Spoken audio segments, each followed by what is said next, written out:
Welcome back to the news at 10. It's time for sports news, and here's Kayode Alayonde. This is the ultimate redefined for men.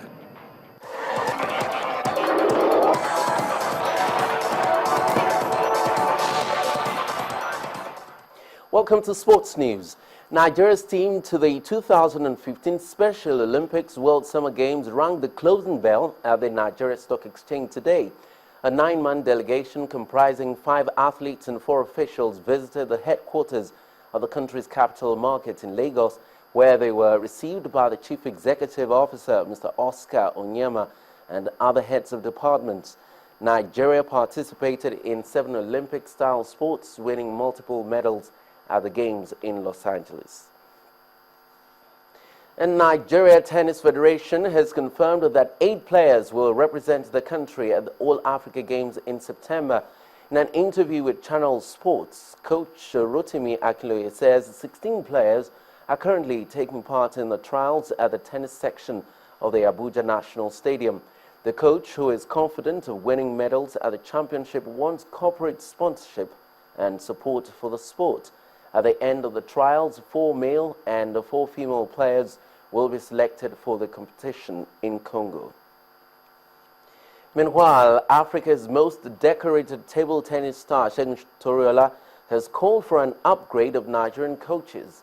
Toriola said the only way players can compete and win laurels for the country at international competitions is for coaches to continue to attend courses and keep abreast with current techniques. This, he believes, will have a huge impact on players' performance at the global stages. And in football, Super Eagles striker Brownie Day is no longer the most expensive player in the history of West Bromwich Albion after they paid £12 million for Salomon Rondon. The Venezuelan international has agreed a 4-year contract to become the Baggies' 5th summer signing. He is, however, not eligible for tonight's Premier League match against Manchester City at the Hawthorns. Rondon scored 20 goals in 37 appearances for Zenit St. Petersburg last season. And that's all from the world of sports tonight. I'm Kayode Alayonde. Many thanks for watching. The news continues in a moment.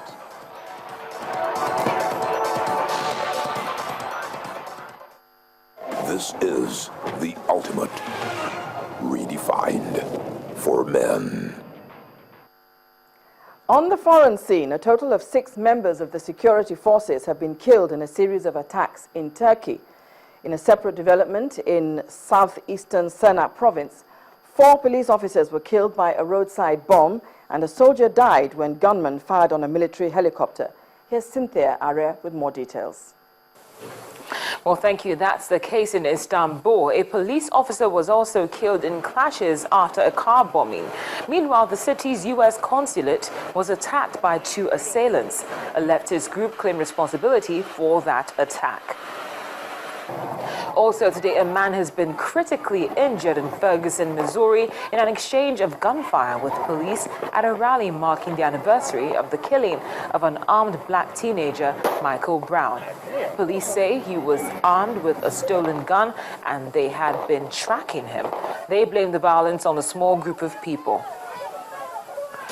Then Malaysia says it is sending a team of experts to the Maldives to investigate reports that debris from the missing flight MH370 has washed up there.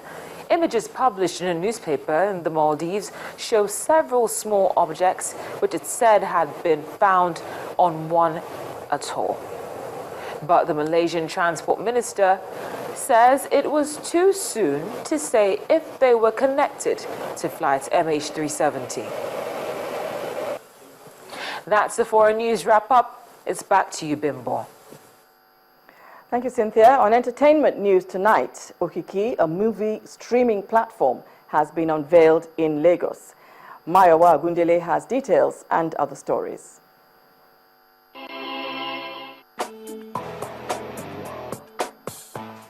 Well, thank you so much. Here are your trending entertainment stories. Big news for Nollywood as a new movie streaming platform, Okiki Birds.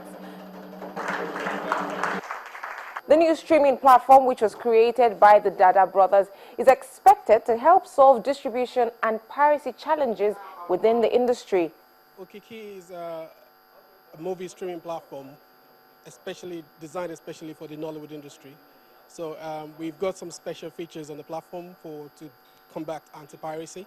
With just few weeks to the 2015 edition of the annual African Movie Academy Awards scheduled to hold in South Africa, Nigerian filmmakers step out for the pre-awards event in Nigeria. We decided to take it to Nelson Mandela Bay to honor the great legends of Africa who stood for certain things. The main award is moving out of Nigeria for the first time since its inception. Nollywood actress Omoni Oboli has revealed her next big film will be called First Lady. The actress told Entertainment News in an exclusive chat that she plays the lead character as a cheap sex worker in the movie, which will premiere on October the 1st.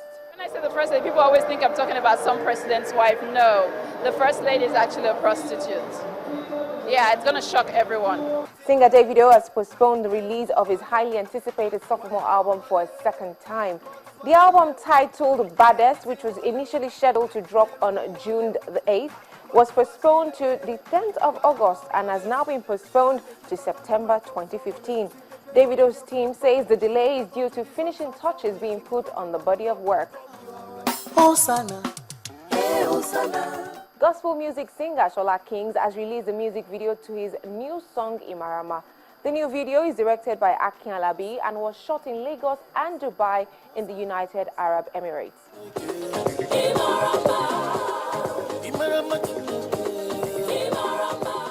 That's it on Entertainment News. Thank you so much for watching. Let's head back to the main news. And the main news again. The National Human Rights Commission has summoned the Nigerian Army and police and management of Madonna University over alleged abuse of civilians. President Muhammadu Buhari has queried the Ministry of Finance over the diversion of a substantial part of the loan from the Chinese Exim Bank meant for the construction of a standard gauge rail line linking Lagos to Kano. The federal government begins a nationwide review to determine the preparedness of flood-prone states going by the alert of heavy rainfall from NIMET. UK court dismisses extradition case against Rwandan intelligence chief Karenzi Karaki. Well, thank you very much for watching the news at 10 tonight.